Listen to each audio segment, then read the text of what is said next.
सुप्रभात प्यारे छात्रों। व्याकरण की आज इस हमारी कक्षा में हमने इससे पहले वाली कक्षा में पत्र लेखन सीखा था। आज की हमारी इस कक्षा में हम निबंध लेखन सीखेंगे।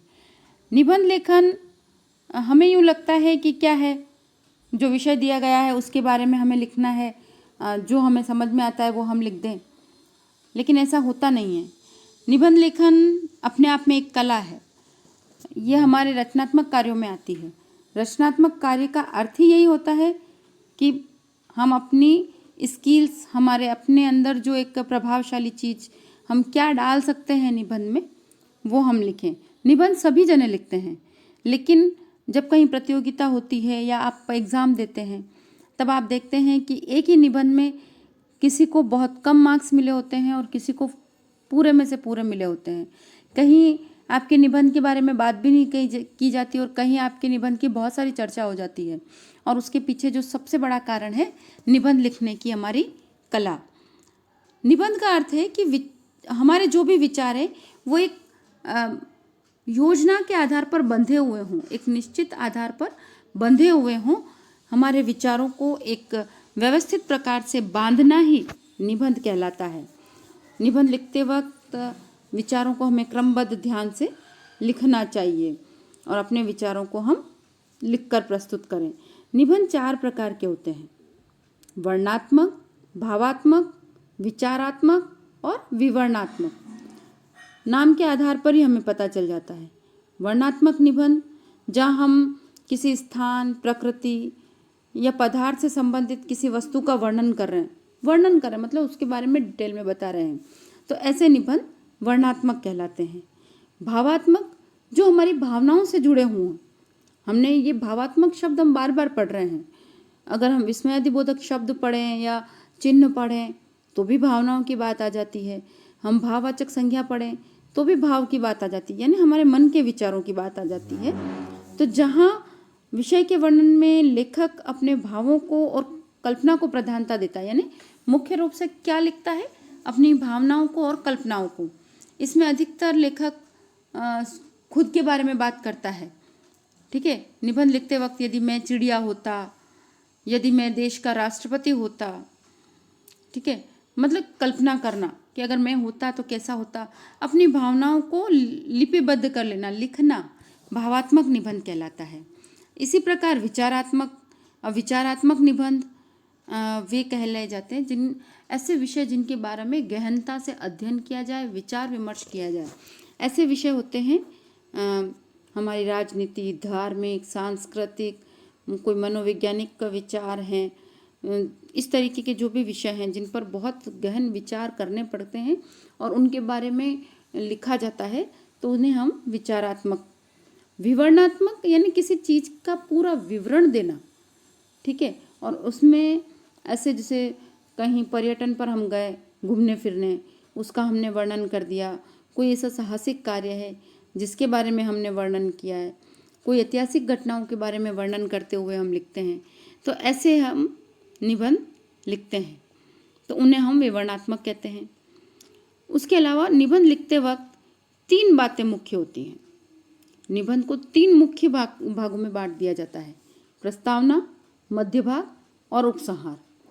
प्रस्तावना का अर्थ होता है कि जिस भी विषय पर हम निबंध लिखें उसका संक्षिप्त रूप से हम परिचय दें। वो चीज़ क्या है, उसे किस रूप में जाना जाता है और उस चीज़ के बारे में हम कितना जानते हैं। संक्षिप्त रूप में ये पूरा परिचय का अर्थ आप बहुत अच्छे से समझते हैं, इंट्रो देना, ठीक है। उसके बाद मध्य भाग का विस्तार हम बहुत कर सकते हैं, यानी उस विषय के एक एक पहलू, एक एक क्षेत्र के बारे में हम जानकारी इकट्ठा करें और उनका विस्तृत विवेचना करें। और ये बहुत बड़ा विस्तृत रूप में हम लिखते हैं, इसलिए मध्य भागों को हम अलग अलग बिंदुओं के रूप में विभक्त करके लिख सकते हैं, उनके अलग अलग टॉपिक, उनके नाम दे सकते हैं। और फिर आता है उपसंहार। उपसंहार में जो भी कुछ हमने लिखा है निबंध में उसका सार रूप, आपकी भाषा में कहें तो समरी, हम लिखें। ऐसे निबंध को जब हम लिखते हैं तो उसको हम उपसंहार कहते हैं। उसका सार रूप लिखना ही उपसंहार कहलाता है। अब निबंध लिखते वक्त कुछ बातें हमारे पास विशेष रूप से हमें ध्यान रखने योग्य होती है कि हम किस किस चीज़ों के बारे में हम लिख रहे हैं, उसको हमने किस तरीके से हमारा प्रेजेंटेशन लोगों के सामने हम प्रत्यक्ष रूप में रख रहे हैं, उसके लिए हमें कुछ विषयों पर विशेष ध्यान रखना चाहिए। सबसे पहले तो ये जो अभी हमने 3 भाग पढ़े हैं निबंध के, निबंध जिस भी विषय पे हम लिख रहे हैं उसको क्रमबद्ध ढंग से, यानी एक के बाद एक यूँ नहीं लिखें कि हम एक कोने की बात लिखते हुए वापस चौथे कोने पे आ गए, चौथे से दूसरे पे आ गए। नहीं, एक सीरियल से हम एक एक टॉपिक को लेते जाएं और लिखते जाएं और उसको हम 3 भागों में बांट कर लिखें। वही प्रस्तावना यानी आरंभ, मध्य और उपसंहार। उसके बाद हमारे पास विषय के बारे में सही जानकारी होनी चाहिए, जो भी हम लिख रहे हैं, अपने मन से कुछ भी नहीं। उसके अलावा निबंध को आकर्षक बनाने के लिए किसी कथन से है, किसी दोहे से है या किसी कविता की पंक्ति से हम अपने निबंध को शुरू करना चाहिए।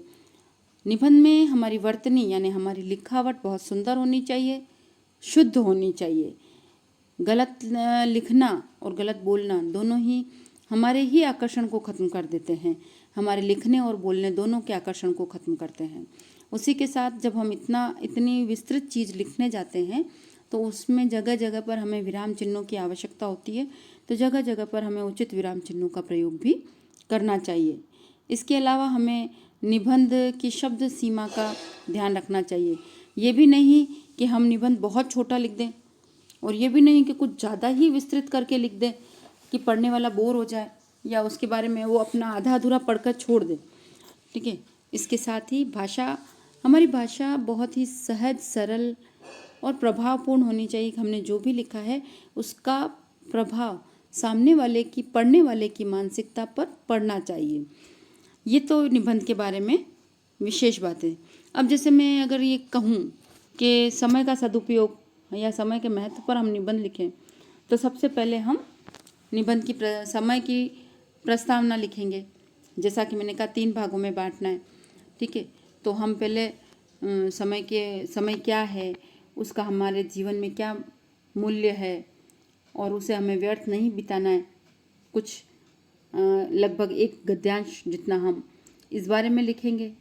उसके बाद हम समय का महत्व बताएंगे।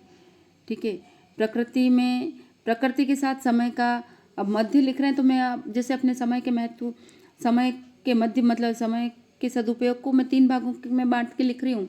तो प्रस्तावना में तो परिचय दे दिया, लेकिन साथ ही अब मैं उसका मध्य भाग लिखने जा रही हूँ, तो मैं साथ में उसके अलग अलग बिंदु बांट सकती हूँ कि समय का महत्व, विद्यार्थी और समय, प्रकृति और समय। यानी पहले मैं समय का महत्व बताऊँगी हमारे जीवन में लिखते वक्त। उसके बाद जब मैं प्रकृति और समय लूँगी तो निश्चित है कि प्रकृति और समय का संबंध बताऊँगी कि किस तरीके से प्रकृति में हर एक काम, ऋतुओं का आना, सुबह से शाम तक का होना, हर एक काम समय पर होता है। उसके बाद विद्यार्थी जीवन में समय का महत्व, मैं उसका वर्णन करूँगी।